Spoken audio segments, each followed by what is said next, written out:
Ev yapımı, zeytinyağlı yaprak sarmanın en lezzetli haliyle tanışın. İzlemeye hazır mısın?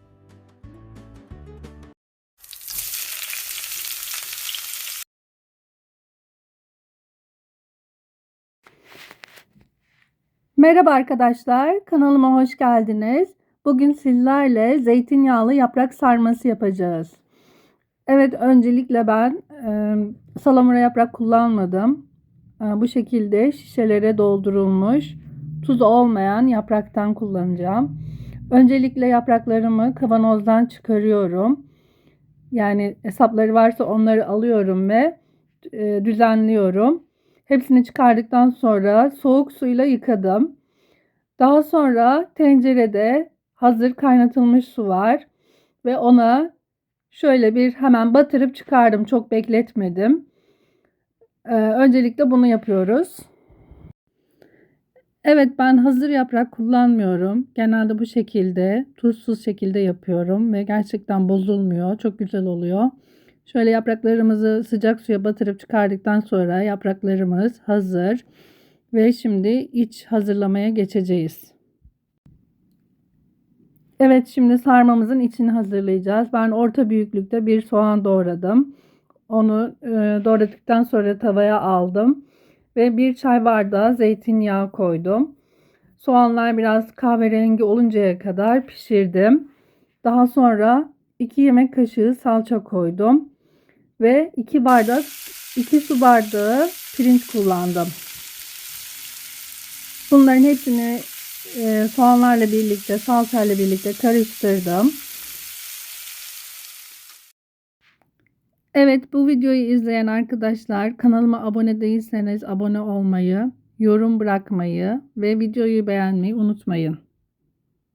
Evet, ben baharat olarak kimyon, kırmızı biber, karabiber kullandım ve 1,5 tatlı kaşığı kadar da tuz koydum.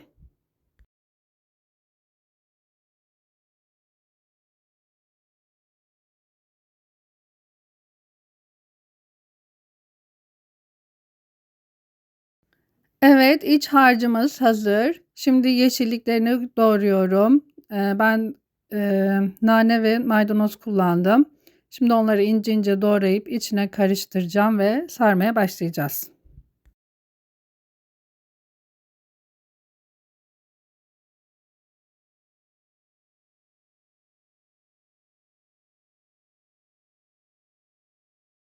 Evet, gördüğünüz gibi iç harcımız hazır ve bu tavayı kullanacağım.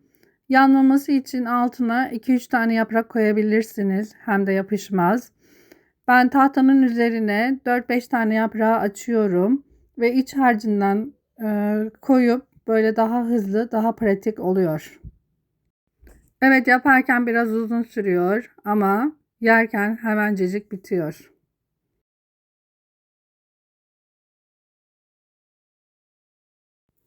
Evet, şimdi sardığımız sarmaları tencerenin, yani tavanın içine güzelce yerleştiriyoruz.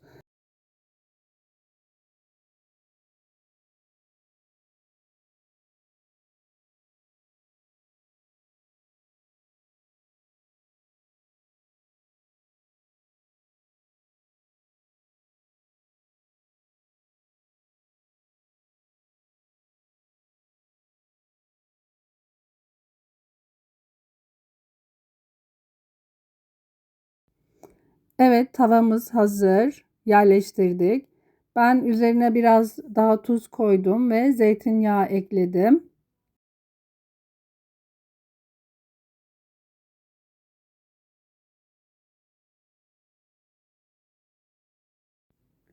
Dilimlenmiş limon koyup üzerine de büyük bir tabak koyarak su ilave edip ocağa koydum ve pişirmeye başladım.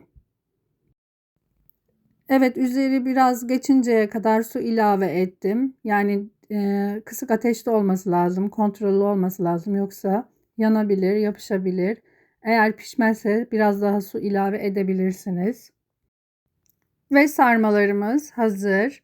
İzlediğiniz için hepinize çok teşekkür ederim. Deneyecek olanlara kolay gelsin ve hepinize afiyet olsun. Bir sonraki videoda görüşmek üzere. Hoşça kalın.